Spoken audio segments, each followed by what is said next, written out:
Hi friends, എന്തെങ്കിലും വിശേഷം എല്ലാവരും സുഖമായിട്ടിരിക്കുന്നത്. നമ്മളൊരു സ്പെഷ്യൽ തോരൻ ഉണ്ടാക്കാൻ പോകുന്നത്.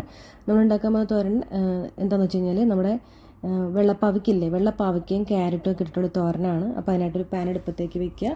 എന്നിട്ട് കുറച്ച് വെളിച്ചെണ്ണ ഒഴിച്ച് കൊടുക്കുക. അതിനുശേഷം കടുക് പൊട്ടിക്കുക. നമ്മൾ നോർമലി ഇങ്ങനെ ഒരു തരുന്ന ആൾക്കാർ ഉണ്ടാക്കിയിട്ടുണ്ടോയെന്ന് അറിയില്ല. ഈ ഒരു കോമ്പിനേഷൻ വെച്ചിട്ട് കുറച്ച് ക്യാരറ്റും പാവയ്ക്കിട്ടിട്ട് നിങ്ങൾ തോരൻ ഉണ്ടാക്കി നോക്കും. നല്ല സ്വാദാണ് കേട്ടോ. ഇതിനകത്ത് സവാളയൊന്നും ഇടുന്നില്ല.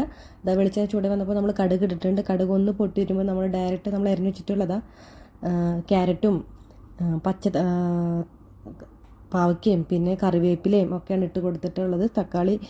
സവാള ചേർക്കേണ്ടവർക്ക് ചേർക്കാം കേട്ടോ. ഞാനിവിടെ ചേർത്തിട്ടില്ല.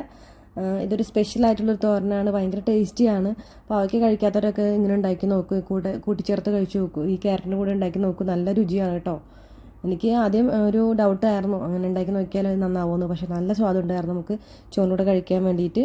അപ്പോൾ ഞാൻ ഈ 3 ചേരുവകൾ ഇട്ട് കൊടുത്തു. ആവശ്യത്തിനുള്ള ഉപ്പും ചേർത്ത് കൊടുത്തിട്ട് ഒന്ന് അടച്ച് വെച്ച് വേവിക്കുക. ഒരു 5-6 മിനിറ്റ് ഒന്ന് ആവി കയറ്റിയിട്ട് ഒന്ന് വേവിച്ചെടുക്കുക. പിന്നെ നമ്മൾ ഇതിനകത്തോട്ട് ചേർക്കണം എന്താണെന്ന് വെച്ച് കഴിഞ്ഞാൽ ഒരു അരപ്പ് ചേർക്കണം. നമ്മൾ തോരനൊക്കെ നോർമലി എന്താ ചേർക്കാറ്, തേങ്ങയും ജീരകവും പച്ചമുളകും കൂടി ഒന്ന് മിക്സിയിൽ ഒരു കറക്കിറക്കിയിട്ട് എടുക്കാറ്.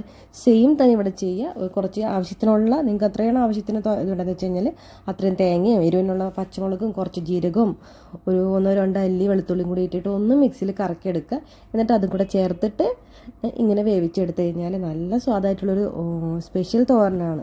ക്യാരറ്റും പാവയ്ക്കയും കൂടെ ചേർക്കുമ്പോൾ വല്ലാത്തൊരു കോമ്പിനേഷനാണ്, പ്രത്യേക ടേസ്റ്റും തന്നെയാണ്. അപ്പോൾ എല്ലാവരും ഇത് ഉണ്ടാക്കി നോക്കണം കേട്ടോ. ഭയങ്കര ഈസി ആയിട്ടുള്ളൊരു റെസിപ്പിയാണ്. വെള്ളം എക്സ്ട്രാ ചേർക്കേണ്ട ആവശ്യമുള്ളത്, ചെറിയ തീയിൽ വേവിച്ചെടുത്താൽ മതി. അപ്പോൾ എല്ലാവരും ഇത് ഉണ്ടാക്കി നോക്കണം. എൻ്റെ ചാനൽ ആദ്യമായിട്ട് കാണുന്നവരാണെങ്കിൽ സബ്സ്ക്രൈബ് ചെയ്യണം, ലൈക്ക് ചെയ്യണം, സപ്പോർട്ട് ചെയ്യണം. അപ്പോൾ എല്ലാവരും ഇത് ഉണ്ടാക്കി നോക്കില്ലേ. നമുക്ക് അടച്ചു വെച്ചിട്ട് വേവിച്ചെടുക്കാം. ഈ സമയത്ത് ഉപ്പിൻ്റെ എന്തെങ്കിലും പോരായ്മ ഉണ്ടെങ്കിൽ ചേർത്ത് കൊടുക്കാം കേട്ടോ.